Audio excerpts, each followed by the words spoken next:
ఆకర్షణని వృద్ధి చేసుకోవడానికి, శ్రీకృష్ణానుగ్రహాన్ని మనం పొందడానికి ఇందాక చెప్పుకున్న ప్రకారంగా పెద్దదైనటువంటి 4 స్వస్తికులు వచ్చేటువంటి ముగ్గుని గనక మనం వేసుకోవడానికి కావాల్సిన సౌలభ్యం లేకపోయినట్లయితే చిన్నగా ఉండేటువంటిది, తేలిగ్గా ఉండేటువంటి ఈ ముగ్గును కూడా మనం చక్కగా ఉపయోగించుకోవచ్చు. దీనివలన కూడా ఇంట్లో ఉండేటువంటి ఆకర్షణ మనం వృద్ధి చేసుకోగలుగుతాం. కృష్ణానుగ్రహానికి మనం పాత్రం అవ్వగలుగుతాం. 9 చుక్కలు పెట్టుకొని 9 చుక్కల నుంచి 5వ చుక్క వచ్చేంత వరకు కూడా చక్కగా ఏర్పాటు చేసుకొని దాని ద్వారా ఇలా వృత్తాకారాలు వచ్చే విధంగా జాగ్రత్త తీసుకుంటూ మధ్యలో స్వస్తిక్ ఆకారం మనని చక్కగా చిహ్నం వచ్చే విధంగా జాగ్రత్తగా దాన్ని వేసుకోవాలి.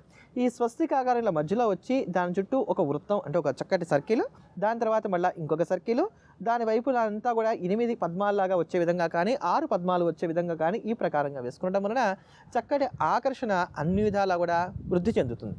అదే ప్రకారంగా మా ఇంట్లో ఐశ్వర్యం స్థిరంగా ఉండాలి, వచ్చినటువంటి ఐశ్వర్యం కదలకుండా ఉండాలి, వచ్చిన ప్రతి రూపాయి కూడా చక్కగా నీటిలాగా వెళ్ళిపోతుందండి, అలా వెళ్ళకుండా ఐశ్వర్యం అంతా స్థిరంగా ఉండాలి, లక్ష్మీదేవి మా ఇంట్లోనే ఉండిపోవాలి అన్నట్లయితే కూడా ఉపకరించేటువంటి తేలికైనటువంటి ముగ్గులు ఉన్నాయి.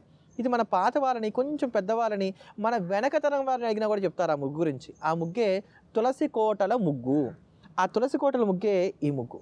చక్కగా 11 చుక్కలతోటి 11 వరుసలు వచ్చే విధంగా పెట్టుకోవాలి. 11 చుక్కలు 11 వరుసలు వచ్చే విధంగా పెట్టుకున్నప్పుడు 4 వైపులా కూడా 4 తులసి కోటలు వస్తాయి.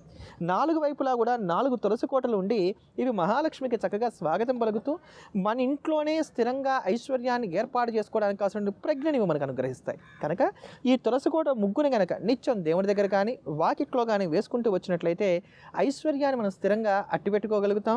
అయితే ఈ ముగ్గు వేసేటప్పుడు జాగ్రత్తగా గుర్తుపెట్టుకోవాల్సింది మాత్రం బియ్య పిండితోనే ఈ ముగ్గు వేసుకోవాలి. 11 చుక్కలు 11 వరుసలు. చాలా తేలికైనటువంటి ముగ్గు, చాలామందికి తెలిసినటువంటి ముగ్గు కూడా. ఇటువంటి మరిన్ని అద్భుతమైనటువంటి ముగ్గులకి సంబంధించిన అంశాల గురించి తెలుసుకోబోయే ముందుగా బుధవారాన్ని పురస్కరించుకొని హరిహర సుతుడైనటువంటి అయ్యప్ప స్వామి వారికి సంబంధించినటువంటి గీతాన్ని శ్రవణం చేద్దాం. అయ్యప్ప కరుణా కటాక్షాలకు పాత్రులమవుదాం.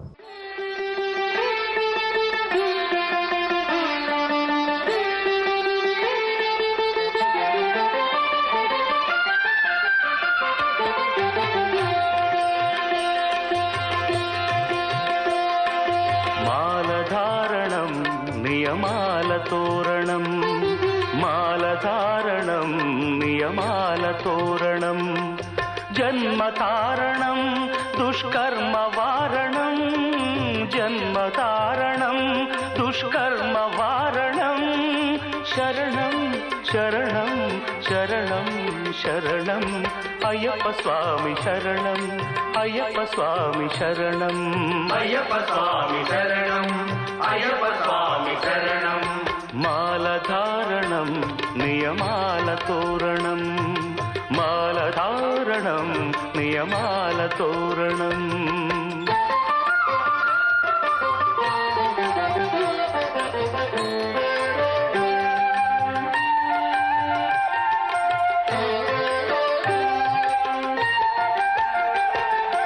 ఉదయాస్తమ్ముల సంధ్యలలో పురుషార్థత్రయ సాధనలో. అమ్మా, అలాంటి వాళ్ళది నిజమైన ప్రేమ కాదు, అది వ్యామోహం. ఎగ్జాక్ట్లీ చిన్నత్త, నిజంగా ప్రేమించుకున్న వాళ్ళు అలా చేయరు. ఎంత మనసు విరిగిపోతే కన్న కూతుర్ని పట్టుకొని మా దృష్టిలో చచ్చిపోయా ఉంటుందా తల్లి? అది సరే అమ్మా, తన కూతురుతో తన మాట అనేటప్పుడు ఆమె మాటల్లో వ్యథా, కళ్ళల్లో బాధ గమనించావమ్మా? పెద్దబాబుకు బర్త్డే విషెస్ చెప్పు కూడా వెళ్ళాం కదా. ఊరికే ఎలా కాలిపోతుంది? మంట పెడితేనో పడితేనో తగలబడుతుంది.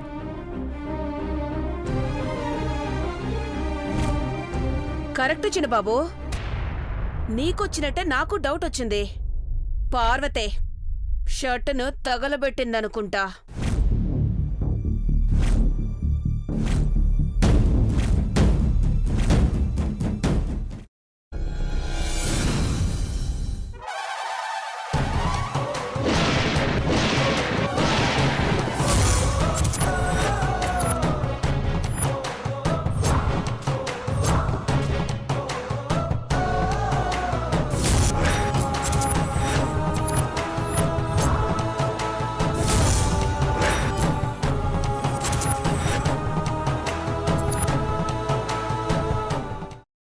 కున్న తర్వాత పొట్టు తీసేసి చాప్ చేసి పక్కన పెట్టుకోవాలి.